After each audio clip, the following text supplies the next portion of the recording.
नमस्कार मित्रों, स्वागत आपका है फिर एक बार मेरे चैनल पे पंडित राजीव शर्मा इस नाम से चैनल है। और आपके लिए जो है नई नई चीज़ें मैं लाता हूँ, धर्म के बारे में, संस्कृति के बारे में, पूजा पाठ के बारे में, और यात्रा वृत्तांत भी दिखाता रहता हूँ, यात्रा पे जाता रहता हूँ। आज मैं लेकर आया हूँ आपके लिए जानकारी, और जानकारी है वो विशेष। यदि आप अपने पितरों में, अपने देवताओं में, उनमें श्रद्धा रखते हैं तो आपके लिए बहुत उपयोगी वीडियो ही है। आप श्राद्ध करते हैं, 16 श्राद्ध जो है 16 दिन श्राद्ध के आते हैं, उनमें यदि आप श्राद्ध करते हैं तो आपके लिए ये वीडियो बहुत महत्वपूर्ण होने वाली है। इसमें मैं जानकारी आपको दूंगा कि श्राद्ध में क्या करना चाहिए, क्या नहीं करना चाहिए, किस कार्य के करने से आपको दोष लगेगा, किस कार्य को करने से आपको जो है पितृ प्रसन्न होंगे। पितृ दोष की शांति के लिए ये 16 दिन बहुत महत्वपूर्ण होते हैं। आप ज्योतिष के पास जाते हैं और ज्योतिष के अनुसार, कुंडली के अनुसार ज्यादातर कुंडली में पंडित जी, ज्योतिष आचार्य पितृदोष बताते हैं, और पितृदोष के लक्षण भी होते हैं जो आप भी स्वयं भी कर सकते हैं। लक्षण इस प्रकार हैं कि किसी कार्य का बनते बनते जो है रुक जाना, जिसका आपको पता है 100% ये पूरा हो जाएगा, रुक जाना। विवाह कार्यों में देरी, आपका पुत्र है या पुत्री है, उसके विवाह कार्य में देरी हो रही है किसी कारणवश, कोई भी कारण हो वो, उन सब के जो है ये लक्षण पितृदोष के कहलाए जाते हैं। यूँ तो बहुत सारे हैं पितृदोष के लक्षण, बहुत सारी चीज़ें हैं। तो मैं ये बताऊंगा आपको कि इन 16 दिनों में कौन से आप उपाय करें। जो मैं बहुत बड़ा जो है, आपको पता है मेरी जितनी भी वीडियो है मैं बहुत बड़े बड़े वो नहीं बताता, छोटे छोटे उपाय, काम की बातें, छोटी छोटी बातें, तो वो उसके लिए ध्यान रखें। और ये वीडियो सब आपके लिए उपयोगी है। और यदि आप मेरे चैनल पर नए हैं तो इसको सब्सक्राइब करें, कमेंट लिखें और शेयर भी करें अपने मित्रों को, परिवारजनों को, औरों को भी भेजें, जिससे वो भी इसका लाभ उठा सकें, क्योंकि ये बातें सारी आपके उपयोग के लिए बहुत बढ़िया देने वाला हूँ। 16 दिन श्राद्ध के 17 सितंबर से शुरू होंगे, 2 अक्टूबर तक चलेंगे, और नित्य प्रति ही आप ये नहीं कि भैया हमारा तो ये है कि श्राद्ध हैं तो श्राद्ध में हमारे तो फला दिन में हमारे पितरों का जो दिन होता है, पुण्यतिथि, वो मतलब वो ये होता है मृत्यु का दिवस, उस दिन हम ब्राह्मण भोजन कराना, तर्पण कराना और ये कराना हम उस दिन करते हैं। ये नहीं है, ये नहीं बताने वाला मैं बताने वाला हूँ इन 16 दिनों में आपको क्या करना है। एक छोटा सा उपाय, आप मेरी वीडियो जब भी सुन रहे हैं, अगर श्राद्ध से पहले सुन रहे हैं, देख रहे हैं, तो एक काम पहले करें कि बाजार से जाके काले तिल, जौ ले आए। में 10-10 रुपए के भी ले आएंगे तो अभी तुम्हारा पूरे 16 दिन का काम हो जाएगा। उनको ले आवें, कुसा मिल जाए कुसा ले आवें, और जो ग्रामीण क्षेत्रों के हैं या ग्रामीण क्षेत्रों के नज़दीक है तो वो जंगलों में बहुत कुसा है, तो किसी से भी जानकार से या ब्राह्मण द्वारा, ब्राह्मण इकट्ठा कर लेते हैं, कुशोत्पाटनी अमावस्या को उन्होंने लिया है, उनसे जो है ले लें, तो उसके द्वारा अपने पितरों का तर्पण करें। क्योंकि हमारे कुछ पितरों का तो हमें पता है, हमारे पिताजी हैं, हमारी माताजी हैं, हमारे दादाजी हैं, हमारी दादी हैं, इनका तो 2 पीढ़ी 3 पीढ़ी का पता होता है, अज्ञात भी हैं, लंबे हैं, किसी भी दिन कोई सा भी हो सकता है। इसलिए तो उनकी शांति के लिए, उन्हें प्रसन्नता के लिए, उनको प्रसन्न करने के लिए क्या कार्य करें। तिल ले आएं और तिल को पहले हल्का सा पानी में को निकाल लें, उसकी गंदगी निकाल दें, उसमें काला पाउडर है या कुछ मिलावट है वो सब निकाल दें, थोते बीज हैं वो सब निकाल दें, उनको फरेरा कर दें, सुखा दें। ऐसे जौ को करें, उनको भी ले आएं, उन्हें साफ करें, उन्हें जो थोड़ा सा जो है जल में निकाल दें, भिगोना नहीं है, थोड़ा जल में निकाल दें, उसकी अशुद्धि दूर हो जाएगी। पहला काम जो आपको करना है, कुसा को ले जाकर अपने घर में रख लिया। प्रत्येक दिन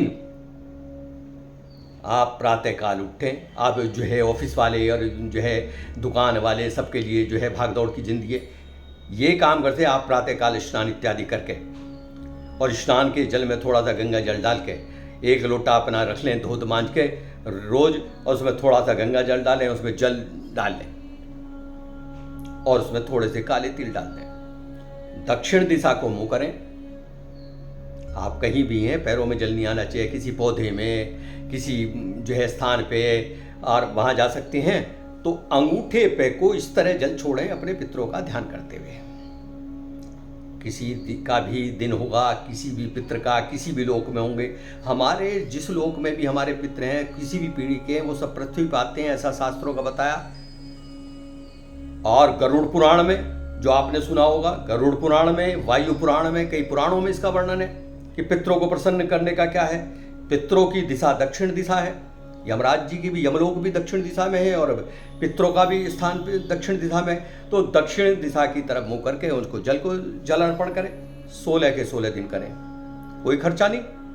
तिल पहले दिन ले आओ 10 रुपए के, और गंगा जल जो है जल उसको करें। शाम को संध्या काल में एक दीपक दक्षिण दिशा की तरफ जलाएं अपने पितरों के निमित्त, ध्यान करते हुए कि जिस लोक में, जिस रूप में भी मेरे पितर हैं, और इसको जो है स्वीकार करें जल को और तिल को।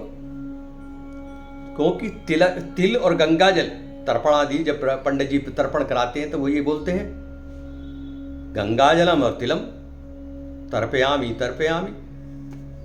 और इन दिनों में प्रातः काल जब स्नान इत्यादि से निवृत्त होकर वो चढ़े तो 5 बार 3 बार स्वधा स्वधा स्वधा इस प्रकार उच्चारण करें। स्वधा स्वधा स्वधा, आप नोट कर लें, कुछ ज्यादा नहीं है, कोई जो है बहुत बड़ा मंत्र नहीं बता रहा हूं। यूं तो जो है 8 गायत्री जो है पितरों की हैं, बहुत सारी गायत्री हैं पितरों के लिए, बहुत सारे मंत्र हैं पितरों के लिए, स्वधा स्तोत्र भी है, तो वो पढ़ने के लिए आपको अभ्यास करना पड़ेगा। और इस समय कोई समय जो है अब षोडश जो है श्राद्ध आने वाले, तो स्वधा स्वधा स्वधा इसका उच्चारण करें दक्षिण की तरफ मुंह करके, भगवान का भगवती का ध्यान करके, क्योंकि स्वधा जो है इस श्राद्ध की पितरों की अधिष्ठात्री देवी है स्वधा। तो इसके बारे में जो है मैंने बताया, स्वधा स्वधा स्वधा इस प्रकार का जो उच्चारण करें, भगवान के जब भगवती की कृपा होगी आपके पास, सारे पितृ दोष दूर हो जाएंगे। हो सके एक नए ये उपाय भी नोट करें, हो सके तो पीपल का वृक्ष,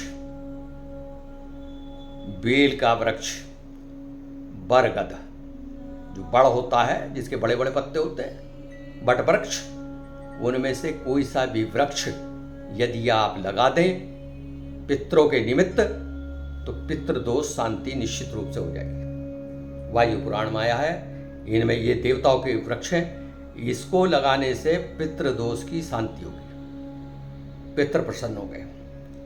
नहीं कर सकते हैं, नहीं आप वैसे, तो यदि नजदीक आपके पीपल का पेड़ है, बरगद का पेड़ है, बेल का है, बिल्व वृक्ष है, उसमें जाके जल सिंचित करें, पितरों के निमित्त जल दें, वह भी पितृदोष को समाप्त करने वाला है।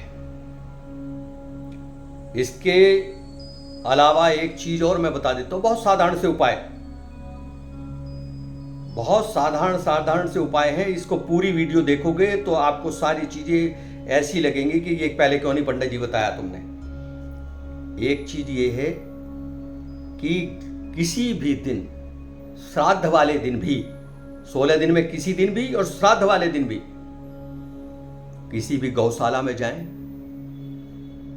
गौशाला में जाके गायों की सेवा करें, गायों को चारा डालें। अगर आपके यहाँ, देखो एक बात है और बता देता हूं, आपके यहाँ श्राद्ध है, आपको ब्राह्मण उपलब्ध नहीं है आसपास तुम्हारे, क्योंकि फ्लैट सिस्टम है और उसमें आपको ब्राह्मण नहीं मिल पा रहा है, या ब्राह्मण है तो वो भोजन के लिए स्वीकार नहीं कर रहा है कि मैं भोजन करूंगा, तो तरह तरह के पकवान ना बना के उस दिन अपनी पिता माता पितरों के निमित्त अगर गौशाला में जाके गाय का चारा गाय को देंगे तो पितृ प्रसन्न हो जाएंगे। आप गरुड़ पुराण में पढ़ते हैं कि उसमें जो है उसमें सुनते हैं कि यदि आपके कुछ भी नहीं है, अगर आप धन से हीन हैं, धन नहीं है, तो अगर थोड़ी सी जंगल में जाके घास लेके, गरुड़ पुराण में घास लेके अगर सूर्य भगवान को साक्षी मान के, वायु को साक्षी मान के दक्षिण दिशा में खड़े होकर ये कहें कि हे पितृ देवता, ये जो है गायों के लिए जो है मैं चारा भेंट कर रहा हूँ, गायों को छोड़ रहा हूँ, और इसे रस रूप में, क्योंकि पितृ कोई जो है हलवा पूरी ये तो नहीं खा पाते, वायु रूप में जो है जो पितृ हैं हमारे, तो उनके अंश मात्र पहुंचेगा जिस लोक में जिस रूप में भी है। अगर वो पक्षी हैं तो दाने के रूप में पहुंचेगा, अगर वो जो है जीव हैं, जंतु हैं, चलने फिरने वाले, उनके मुझे गाय हैं, ये है घास के रूप में पहुंचेगा। अगर किसी भगवान जो है पितृलोक से प्राप्त होके और किसी नए जन्म में आए हैं, मानव जन्म में आए, तो मानव में उन्हें होगा सुख समृद्धि मिलेगी, परिवार में उनके जिस परिवार में है उनमें उनको प्राप्त होगा और तुम्हें आशीर्वाद मिलेगा। किसी प्रकार का भी वही है ना कि अभी हम किसी भी देश में हो, करेंसी हमारी भारतीय करेंसी उसी जो अगर अमेरिका भेजना तो डॉलर में मिल जाएगी, उसको रसिया में भेजना तो जो है उस वहाँ की जो है वो है वहाँ पहुँच जाएगी, उसी की जो है पहुँच जाती है, उसी रूप में वो पहुँचेगी। ब्राह्मण को भोजन कराने के लिए अगर बुलाएं, एक उपाय ये मैं भी बता रहा हूँ, ब्राह्मण को यदि भोजन के लिए जो है आपने निमंत्रण किया है तो ब्राह्मण को इंतजार नहीं कराना है। उस समय के अनुसार यदि उन्हें 11:30 बजे का टाइम, 12 बजे का टाइम, 1 बजे का टाइम दिया है तो आपकी रसोई उस समय तक तैयार हो जानी चाहिए। हमारे शास्त्रों में जो है लिखा है कि ब्राह्मण को प्रतीक्षा कराने का दोष लगता है।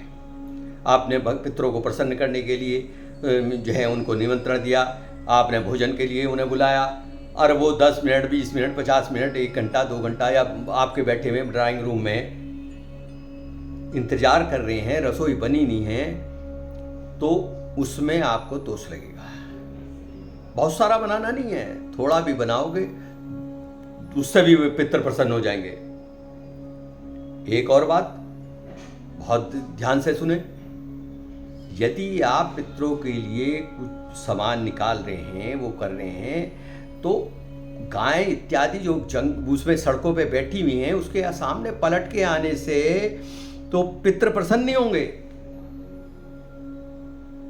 क्योंकि गाय आपकी सब्जी नहीं खाती, रायता नहीं खाएगी, पूरी आजकल जो रिफाइंड में उसमें उसे नहीं वो सूंघती, वो नहीं खाती, तो उसके आगे पलटने से आपके पितृ नाराज होंगे। आपने तो पितृ के निमित्त निकाला, गाय के लिए नहीं निमित्त निकाला, वो पितरों के लिए निकाला और पितरों तक वो पहुंचा नहीं, तो फिर क्या फायदा हुआ? तुम्हारी इतनी सुबह से मेहनत करी, तुम्हारी जो है धर्मपत्नी ने तरह तरह के पकवान बनाए और वो जो है गाय ने तो जी मानी।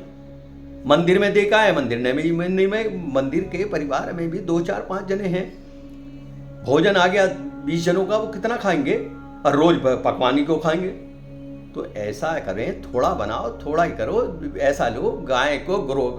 दूसरे एक और उपाय बता देता हूं लोग, ये उपाय भी आपके लिए बहुत साधारण सा है, प्रत्येक परिवार को करना है, करना चाहिए नहीं, करना है। क्या करना है कि नित्य प्रति गाय की जो है 2 रोटी गाय के लिए निकालें। अगर जिन परिवारों में गाय का गोग्रास निकालने का निमित्त है, नित्य प्रति ही पहली रोटी गाय के लिए निकालते हैं, वो तो बहुत बढ़िया है, बड़ा प्रशंसा योग्य है। और जिन घरों में नहीं निकालते हैं उन्हें इन 16 दिनों में यही करना चाहिए, अगर पितृदोष की शांति चाहते हैं, पितरों को प्रसन्न करना चाहते हैं। हम जो बात कर रहे हैं वो पितरों को मोक्ष प्राप्ति के लिए, कि उन्हें मोक्ष मिले, तो उनके लिए गौग्रास जरूर निकालें। गाय को 2 रोटी निकालो, उसमें थोड़ा मीठा रख लो और वो गाय को फेंक के मत आओ। कुछ लोग ऐसा करते हैं, स्कूटर पे बैठे होते हैं और वहीं से थोड़ा धीमा करा उसे और उसको दूर से फेंक देते हैं। उससे दोष ही लेगा। इससे अच्छा तो मत निकालो। निकालो तो रुक के गाय के आगे रखो, गाय को दो। गाय की रोटी निकालो, गौशाला में गौ का भोजन दो।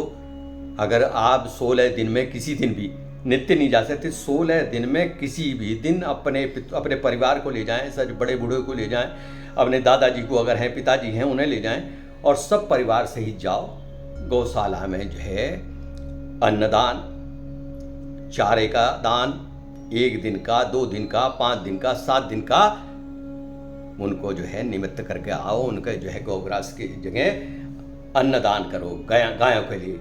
गाय है विश्व मात्र है। गाय जो है विश्व की माता है। पृथ्वी में जितने भी हैं सब, उसमें तो कहा ना कोटि कोटि देवता उसमें ही वास करें। तो हम तो गाय को भोजन देंगे तो गाय प्रसन्न होगी और हमारे पितृ प्रसन्न होंगे। तो पितरों की प्रसन्नता के लिए कुछ ये उपाय मैंने आपको बताए और ये जरा कुछ बड़ी हो गई है।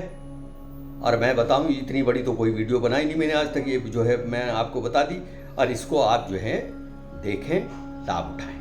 और इसके बारे में बताता हूँ, जो वो जो पितृ गायत्री है उसके बारे में बताऊंगा। उसका भी बहुत अच्छा है, उसके स्त्रोत हैं जो आप पढ़ पाएंगे। ऐसे ही वो लाऊंगा जो आप आराम से पढ़ पाएं, क्योंकि विद्वानों के पास तो बहुत सारी चीजें हैं। वो स्त्रोत भी पढ़ लेंगे, स्वधा स्त्रोत भी पढ़ लेंगे, तर्पणा आदि भी करा लेंगे। सब तर्पण भी नहीं करा सके तो ब्राह्मण मिलना जो बड़ा कठिन हो रहा है तर्पण कराने के लिए। ना उन पर समय हो रहा, ना जो है विद्वान मिल रहे, तर्पण कराने वाले नहीं मिल रहे, कुशा नहीं मिल रही है। तो उन सबको देखते हुए जो मैंने चीज़ें बताई उसका लाभ उठाएं और आगे मिलते हैं आपसे। ऐसी है सुंदर सुंदर जो है बातें मैं तुम्हारे लिए ला रहा हूँ, काम की बातें।